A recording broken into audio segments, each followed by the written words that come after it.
Bom, pessoal, então hoje vamos falar um pouco sobre outra função do trato gastrointestinal, que são as secreções. Então, a gente vai falar um pouquinho sobre as secreções salivares, secreções gástricas, secreções pancreáticas e biliares.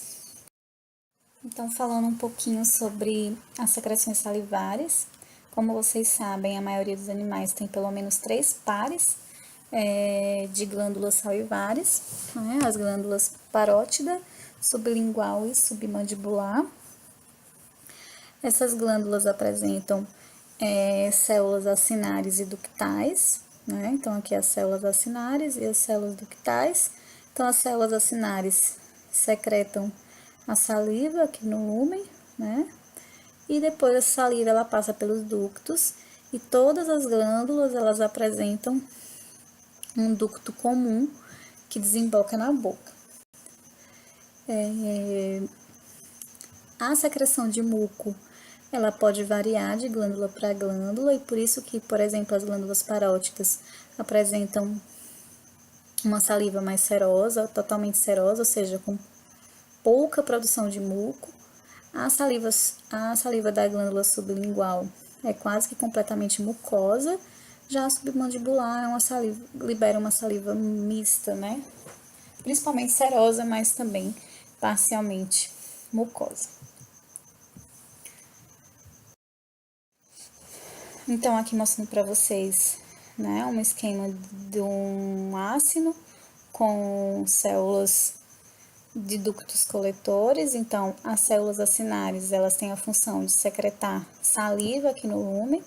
Na verdade, a saliva nada mais é do que a secreção dos componentes do plasma sanguíneo, né? Então, na saliva tem cloro, sódio, água, bicarbonato, potássio, muco, como a gente falou, que pode variar de glândula para glândula, e enzimas em alguns animais, né? Então, os onívoros, por exemplo, secretam amilase, né? Uma enzima amilolítica que inicia a digestão de carboidratos de amido lá nos alimentos. Já os animais carnívoros não produzem, tá? Tem animais que produzem lipase, iniciando a digestão de gordura, principalmente bezerros lá na fase de amamentação. Então, isso pode variar de animal para animal, mas via de regra, a saliva, ela apresenta os componentes do plasma sanguíneo, por isso que essa produção inicial, essa saliva que chega aqui no lúmen do ácido, ela é muito parecida com a composição do plasma. Ao passo que essa saliva vai percorrendo o epitélio dos ductos coletores, essas células dos ductos coletores, elas reabsorvem sódio e cloro, né? Então, mandam de volta para o plasma sanguíneo. E por isso que, ao passo que a saliva vai passando aqui, ela vai ficando cada vez mais hipotônica ao plasma, né? Por conta dessa reabsorção de sódio e de cloro. Por isso que aqui esse gráfico ele mostra exatamente a relação da tonicidade da saliva em relação ao plasma, a depender da velocidade com que essa saliva passa aqui pelas células dos ductos coletores. Então, veja aqui que no gráfico eu tenho a relação da concentração da saliva, né, concentração de sódio, bicarbonato, cloro e potássio, e a velocidade, o fluxo da saliva em ml por minuto. Então, vejam que quanto mais rápida essa saliva passa, quanto mais rápida a saliva passa pelos ductos coletores, ela fica mais próximo da concentração do plasma, então ela fica mais isotônica ao plasma. Já quanto mais lenta é essa passagem da saliva pelas células ductais, ela vai perdendo principalmente sódio e cloro. Vejam aqui, ó, a quantidade de sódio e cloro cai muito, e aí ela vai ficando cada vez mais hipotônica ao plasma. Então, quanto mais lenta, mais hipotônica ao plasma. Quanto mais veloz é essa passagem, mais próxima das concentrações do plasma é essa saliva, ok?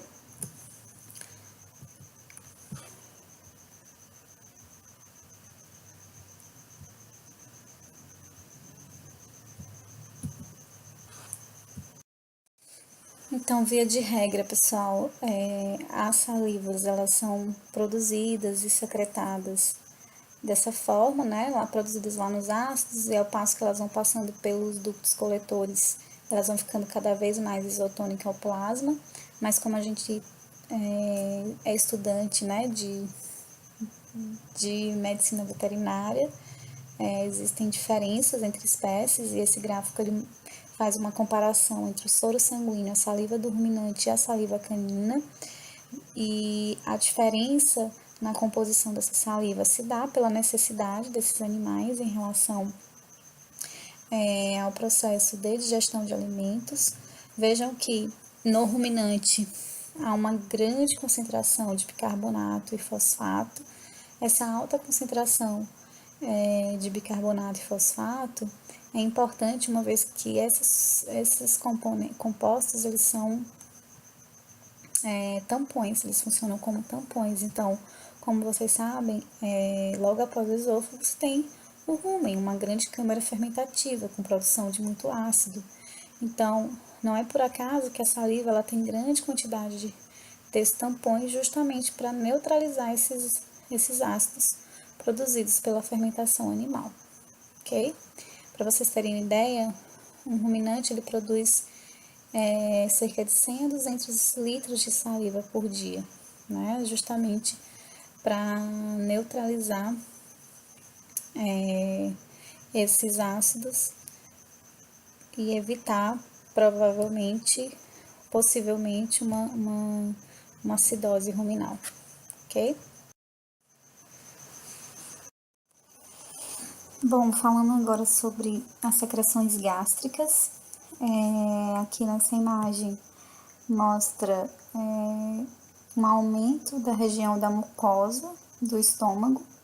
Nessa região existem células glandulares características do estômago.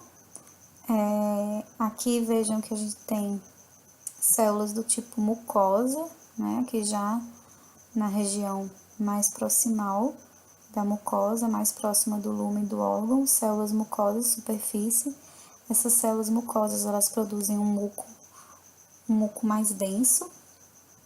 Aqui na região do colo da mucosa, existem as células chamadas células mucosas do colo, essas já produzem um muco mais fino, menos denso. Ainda próximo a essa região tem as células parietais. As células parietais elas são responsáveis por produzirem HCl, ácido clorídrico, e fator intrínseco, que é responsável pelo transporte de vitamina B12. Aqui já próxima à base da mucosa tem-se as células endócrinas, ou também chamadas de células G, que produzem um hormônio chamado gastrina, que por sua vez estimula as células parietais a produzirem o suco gástrico, o HCl. E bem na base aqui da mucosa, bem aqui na base da glândula parietal, tem as células chamadas células principais. Essas células produzem pepsinogênio, que é um zimogênio que será precursor da pepsina, que é uma enzima que inicia a digestão de proteínas no estômago, ok? Vejam aqui que existe uma maior secreção do suco gástrico, muco, pepsinogênio e fator intrínseco aqui na região do fundo e do corpo do estômago. Então, como representado aqui nessa imagem, existem aqui as células parietais mais próximo do fundo, que secretam HCl predominantemente, também fator intrínseco, como a gente já falou. Aqui as células principais, que secretam pepsinogênio, que vai ser quebrado e a partir dele liberada a pepsina, que é a enzima que inicia a digestão de proteína no estômago. Também existem as células com secreções mucosas, predominante mucosa aqui na região antropilórica, e a célula G, né, ou células endócrinas, também chamadas, que produzem a gastrina, um hormônio que alcança células parietais, aqui via circulação sanguínea, e estimula essas células a secretarem HCl, ok?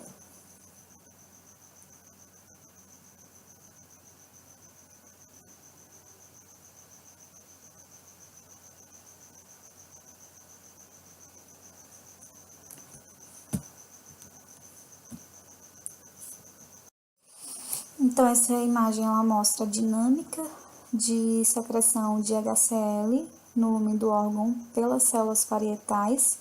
Vejam que aqui eu tenho o lumen do estômago, aqui a célula parietal, lá na mucosa do órgão, aqui a região intersticial e um capilar aqui próximo, tá? Bom, como que é essa dinâmica? Dentro das células parietais, pessoal, também existe a nitrase carbônica, uma enzima que catalisa a reação de H2O com CO2, formando ácido carbônico. O ácido carbônico, por sua vez, se dissocia facilmente em H+, e bicarbonato, tá? Esse H+, que se dissocia, ele é transportado de forma ativa por uma enzima hidrogênio potássio ATPase, que troca um próton por outro, que troca hidrogênio por potássio, ok? Dessa forma que o hidrogênio alcança o lumen do órgão. O potássio, por sua vez, ele sempre retorna para o lumen e é reciclado para novo transporte de H+. O produto da liberação de H+, aqui no lumen, para a produção do suco gástrico, né, do ácido clorídrico, é uma molécula de bicarbonato. E quando o bicarbonato ele vai se acumulando aqui na célula parietal, ele acaba sendo trocado aqui para o interstício com uma molécula, com cloro, né? E aí, o cloro que vai sendo trocado pelo bicarbonato, né, carga negativa por negativa, ele acaba passando aqui por proteínas que facilitam a sua chegada aqui no lumen. No lumen, a junção do cloro com H+, e forma o ácido clorídrico, importante no processo de digestão dos alimentos, ok? Vejam que quanto maior o estímulo dessas células parietais, né, por conta do alimento aqui no estômago, maior é a produção de bicarbonato. E esse bicarbonato ele vai causando uma alcalinidade transitória aqui na região do trato gastrointestinal, entre estômago e intestino delgado. Porém, vocês vão ver, quando a gente falar de secreções pancreáticas, que o pâncreas ele secreta muito bicarbonato para poder tamponar o quimoácido que chega lá no duodeno. Então, essa alcalinidade transitória, essa maré alcalina, ela passa por conta dessa secreção do bicarbonato lá no duodeno, tá? Por conta da função pancreática, ok?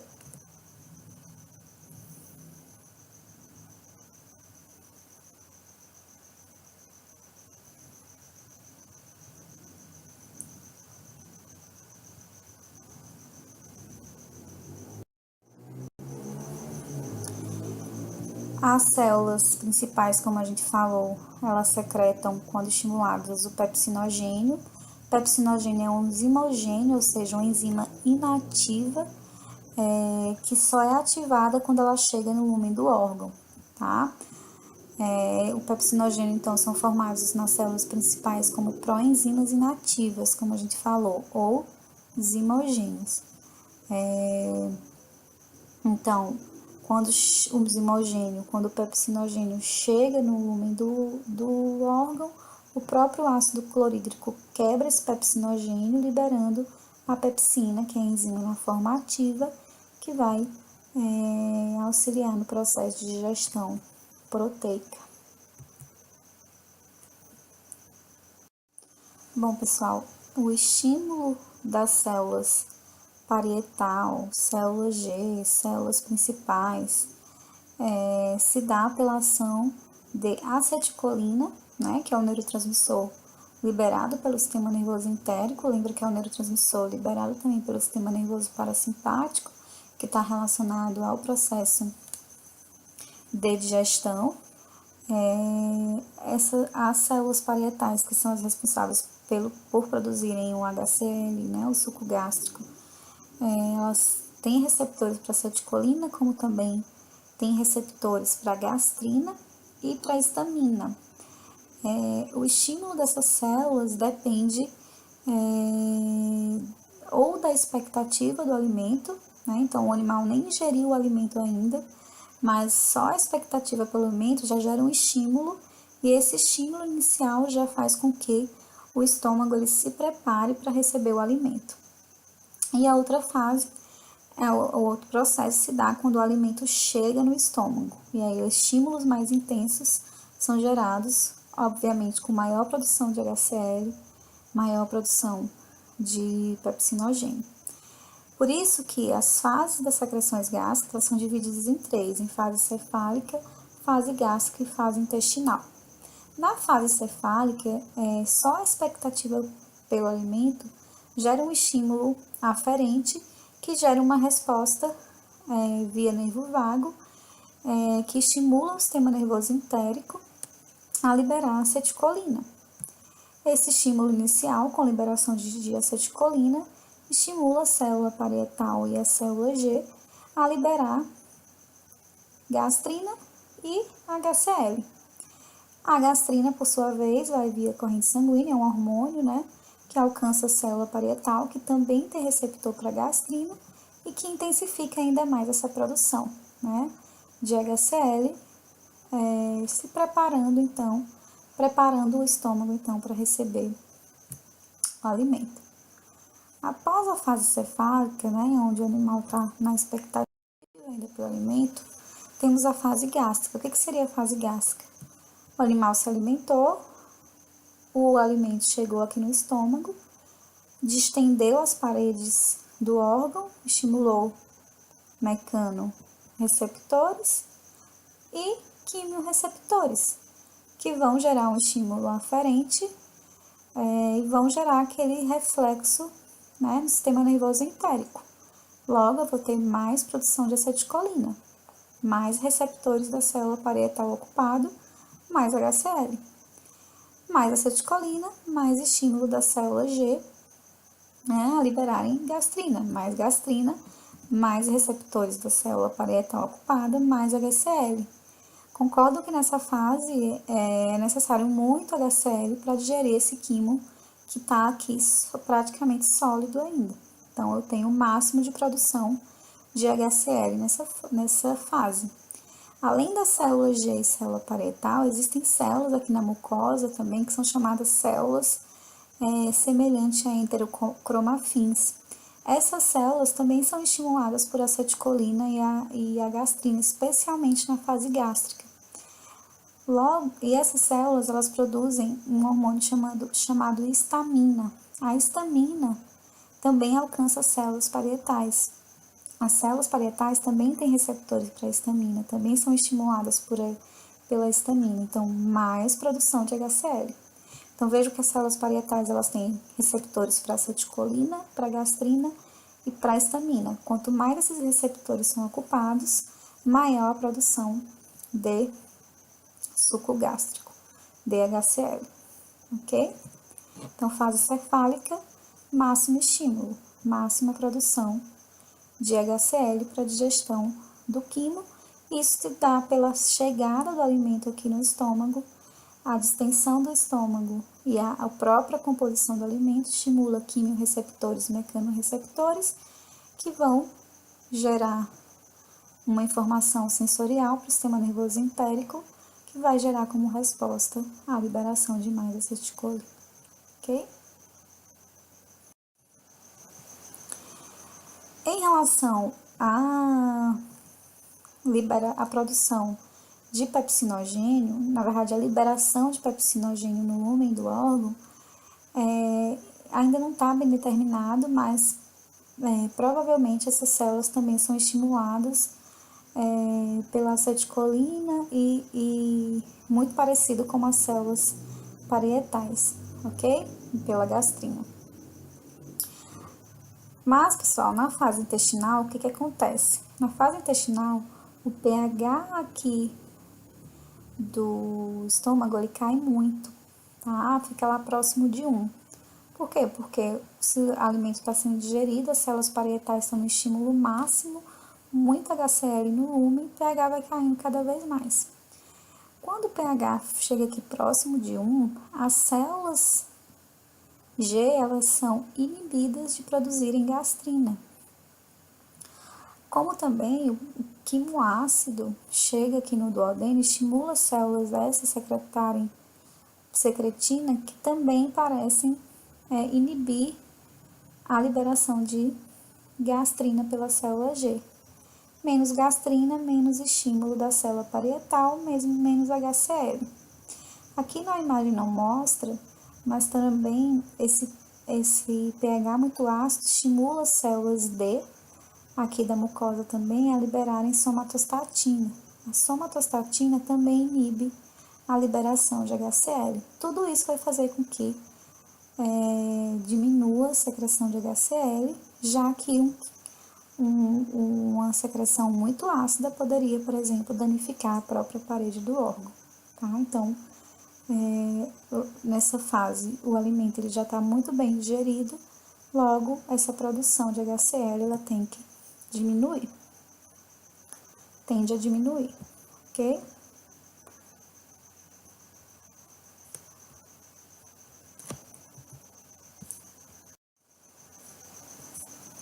Então, vejam aqui nesse gráfico, ó, a gente tem a fase cefálica, que é a fase da expectativa pelo alimento, né? Então, vejam que na fase cefálica se inicia uma produção de HCl, né, de secreção gástrica, e essa produção faz com que o órgão se prepare para receber o alimento. Logo em seguida, temos a fase gástrica, que é quando o alimento chega no estômago e estimula quimiorreceptores e mecanorreceptores. Então, aqui nós temos um estímulo máximo das secreções gástricas. E quando o pH do estômago fica muito baixo, esse estímulo ele é cessado e as secreções gástricas diminuem bastante, ok?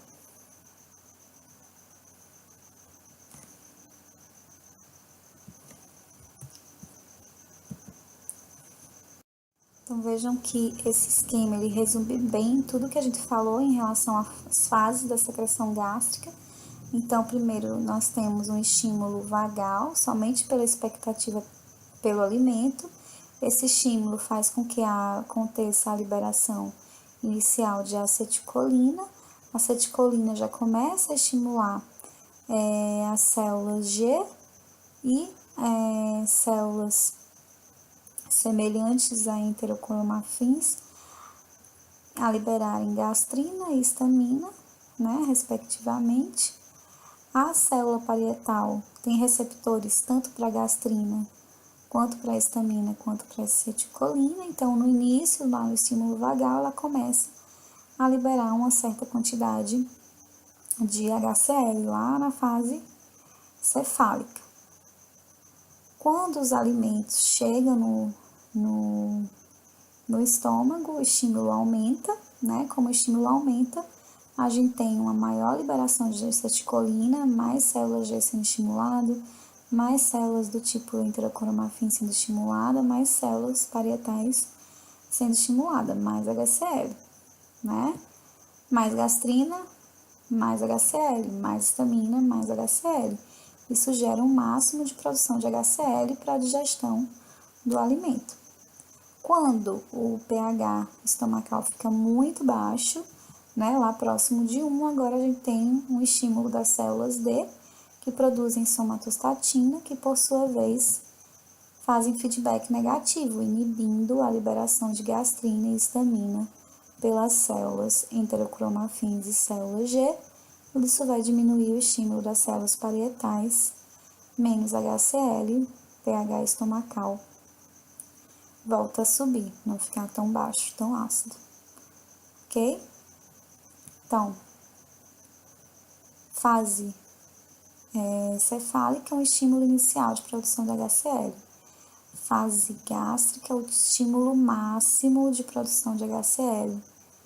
E fase intestinal é o feedback negativo, né, com diminuição dessa produção. Ok?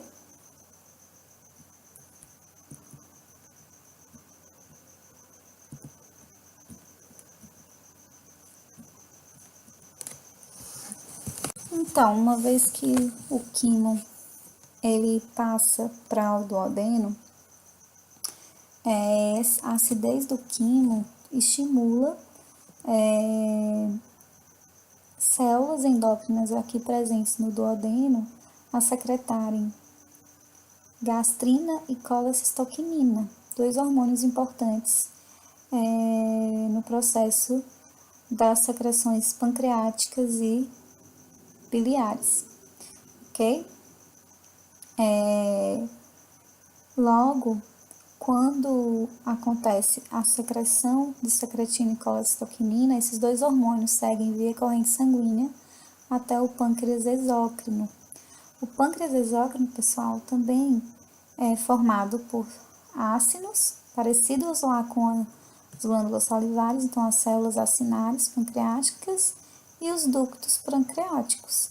Então, muito parecido com as glândulas salivares, essas células acinares elas vão capturar compostos do plasma sanguíneo para formar o suco pancreático, que por sua vez vai passar pelo ducto pancreático, que também vai ser modificado ao longo desse ducto até desembocar aqui no duodeno, ok? Então, o epitélio acinar, ele vai secretar água, eletrólitos e zimogênios. Então, aqui, zimogênios são enzimas inativas, tá, gente? O pâncreas ele é responsável por secretar a maioria das enzimas importantes no processo de digestão de quebra dos alimentos, enzimas lipolíticas, enzimas lipolíticas, proteolíticas, amilolíticas, tá? Todas elas saem na forma de zimogênios, ou seja, na forma de enzimas inativas, igual o pepsinogênio lá no estômago. E aí eu pergunto para vocês, por que essas enzimas elas saem inativas e só ativam quando chegam no lumen do órgão? Depois vocês vão me responder essa pergunta, tá? E essa secreção ela vai sendo modificada, como eu falei para vocês, ao longo do ducto pancreático, ok? Até desembocar aqui no duodeno.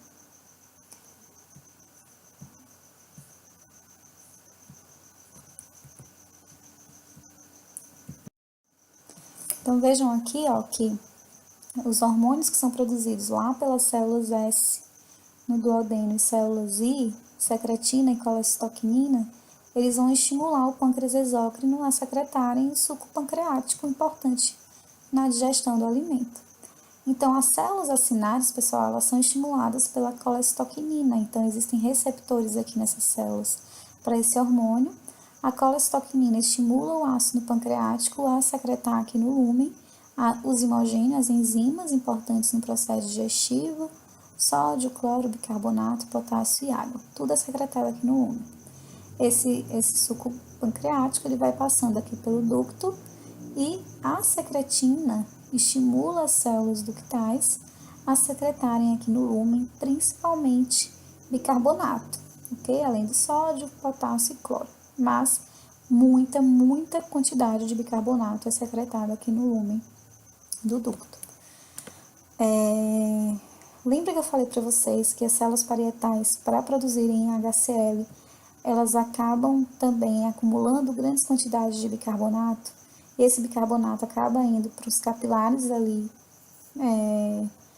próximos, né, às células parietais, causando uma alcalinidade transitória, né, aquela maré alcalina. E aquele bicarbonato ele vai sendo aproveitado aqui pelo pâncreas para tamponar o quimoácido lá no duodeno. Então, a secretina estimula a secreção nos ductos de uma grande quantidade de bicarbonato, além de cloro, sódio e potássio, ok? Então, colecistoquinina estimula os ácidos pancreáticos a secretar enzimas, sódio, cloro, bicarbonato, potássio e água, e a secretina estimula as células dos ductos pancreáticos, a secretar ainda mais bicarbonato, grande quantidade de bicarbonato, além de sódio, cloro, potássio e água, tá? E esse bicarbonato é fundamental para tamponar o quimoácido que chega no duodeno, ok?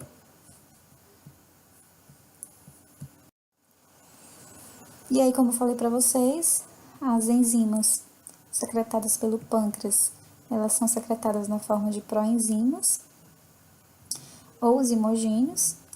São enzimas amilolíticas, né, que digerem amido, proteolíticas, quebram proteína, lipolíticas, que quebram gordura, lipídios, também nucleolíticas, que quebram ácido nucleico, ok?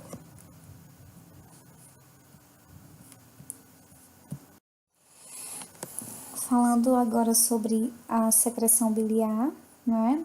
A gente sabe que o fígado ele é uma glândula acessória, né, da fisiologia do sistema digestório.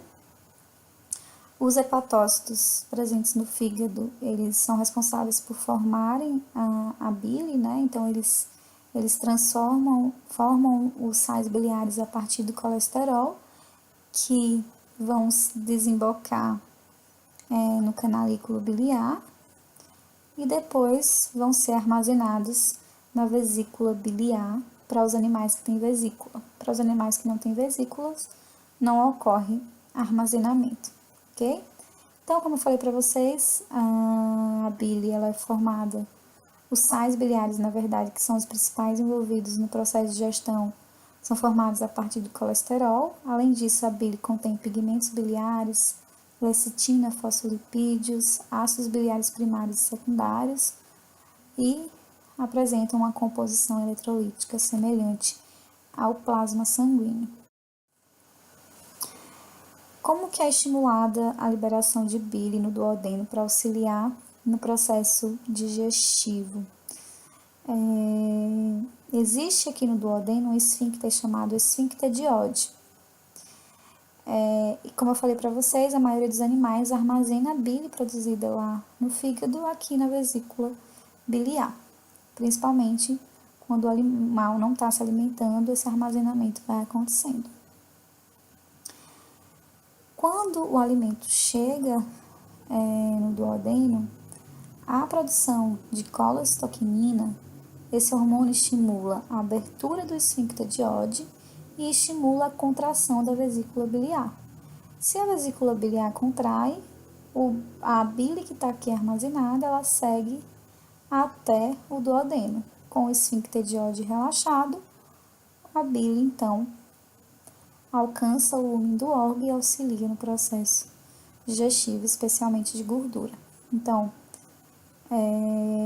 quando o alimento rico em gordura atinge o duodeno, isso estimula as células a secretarem colesteaquinina, que vão causar relaxamento do esfíncter de Oddi, né, abertura do esfíncter e contração da vesícula biliar, né? Então a bile que está aqui armazenada segue para o duodeno. Os animais que não têm vesícula biliar, a colesteaquinina vai estimular a abertura desse esfíncter e os hepatócitos eles vão produzindo, e ao passo que vão produzindo a bile, ela vai sendo então liberada aqui no lumen do duodeno para a digestão de gordura.